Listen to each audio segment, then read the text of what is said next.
విశాఖలోని గాజువాకలో ముగ్గురు వ్యక్తులకు డయేరియా సోకింది.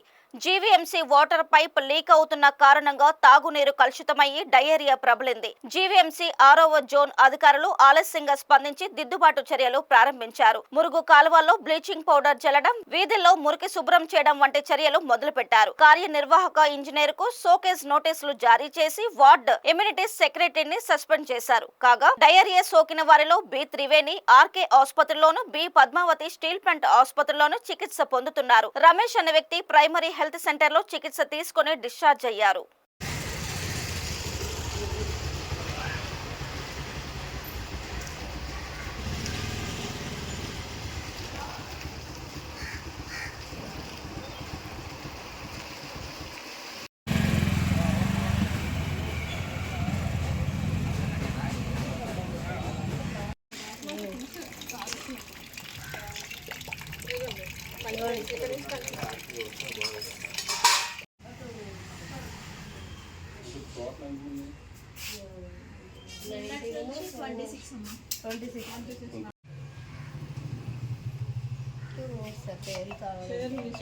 ఎప్పటి నుంచి అమ్మా బాగాలేదు?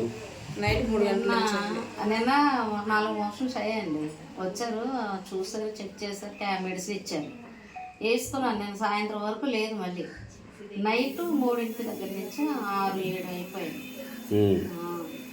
ఇంకా నాకు నీరసం వచ్చింది, కాళ్ళు అవి చుట్టుకుపోవడం అలాగ అయిపోయింది. మీకు ఒక్కరికైనా ఇంట్లో బాబుకి బాగా రికవర్ అయిపోయాడు, స్కూల్కి వెళ్ళిపోయాడు. బాబుకి 2-3 అయినాయి కానీ పర్లేదు, తగ్గిపోయింది. 13 సంవత్సరాల బాబు. ఎందుకు జరిగిందో చెప్పారా? వాటర్ ప్రాబ్లం వచ్చేసిందా?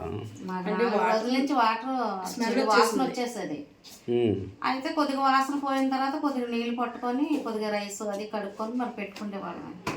ఉన్నాయి మోటార్ నీళ్ళు వాడుకునే వాళ్ళం. అది దానివల్లనండి, ఇంకేమీ లేదు మాకు ఇంట్లో ప్రాబ్లం లేదు.